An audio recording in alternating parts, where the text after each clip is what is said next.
Democracy ছিল, আপনাদের মনে আছে কিনা? অবশ্য এখনকার ছাত্রদের মনে নাও থাকতে পারে, শিক্ষকদের মনে থাকার কথা। সারা বাংলাদেশ থেকে লোক আসছিলেন। বেগম জিয়া বিরোধী দলীয় নেত্রী, উনি তার বাসার সামনে কর্মসূচিতে অংশগ্রহণ করার জন্য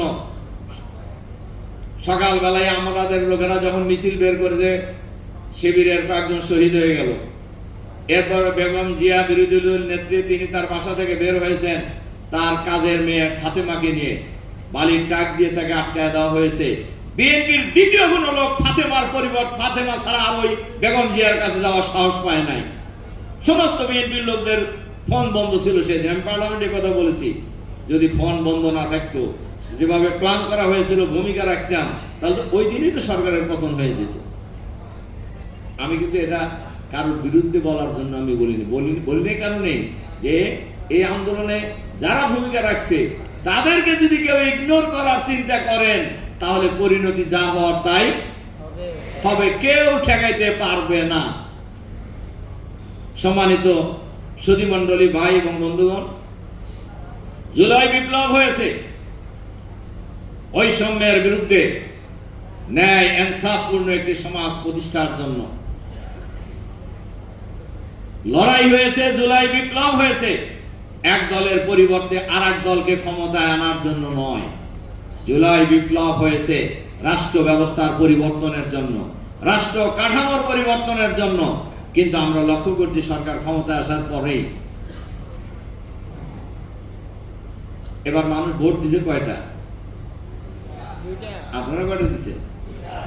এত আস্তে কইতেছেন যে আমরা বার্লি গায়ে আইছেন আর কি। হ্যাঁ, ভোটার না, ভোটার না, ওই স্লোগান তো দিছে, তাই নাই? গণভোটের পক্ষে হ্যাঁ রায় দেওয়ার জন্য বলেন নাই? ভোট দিলেই কি খালি কাজ করে? ভোটার ছাড়াও তো কাজ করে।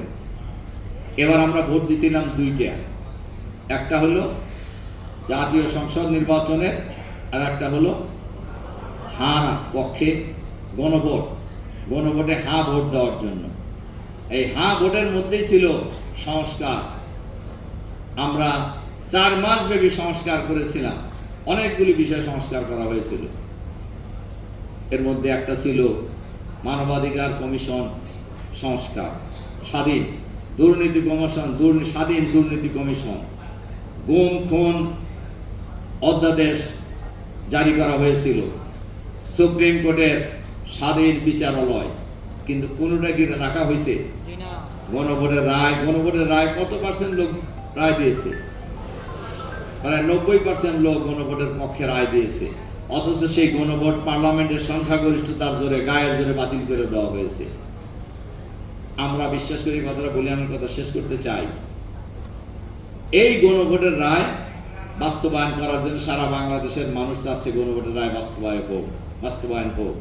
কিন্তু সরকার যদি এই রায় বাস্তবায়ন না করে, আমি পরিষ্কার বলি, সরকার একদিন আসবে, আজ হোক কাল হোক, গণভোটের রায় বাস্তবায়ন করতে বাধ্য হবে সরকার। যেমনি ভাবে কেয়ারটেকার সরকার সংবিধানে সংশোধন করতে বাধ্য হয়েছিল বিএনপি সরকার একবার, এবারও জনগণের গণভোটের রায় বাস্তবায়নের জন্য বাধ্য করবে বাংলাদেশের জনগণ, ইনশাআল্লাহ। আর বাংলাদেশের ছাত্র সমাজ, বিশেষ করে মাদ্রাসার আলেম ওলামা, পীর মাশায়েখ, ছাত্র ছাত্রীরা যে ঐতিহাসিক ভূমিকা পালন করেছেন, এই ঐতিহাসিক ভূমিকা এই বাংলাদেশকে সম্পূর্ণভাবে স্বাধীন করার জন্য, সম্পূর্ণভাবে ন্যায় ইনসাফ, উই ওয়ান্ট জাস্টিস কায়েম করার জন্য মাদ্রাসার ছাত্র শিক্ষকরা সামনেও ঐতিহাসিক ভূমিকা পালন করবে ইনশাআল্লাহ। এবং সরকার যদি জুলাই বিপ্লবের চেতনাকে বাস্তবায়ন করতে ব্যর্থ হয়, তাহলে আরেকটা বিপ্লবের জন্য আমাদেরকে প্রস্তুতি নিতে হবে। সেই বিপ্লবের আহ্বান জানিয়ে আমার কথা এখানে শেষ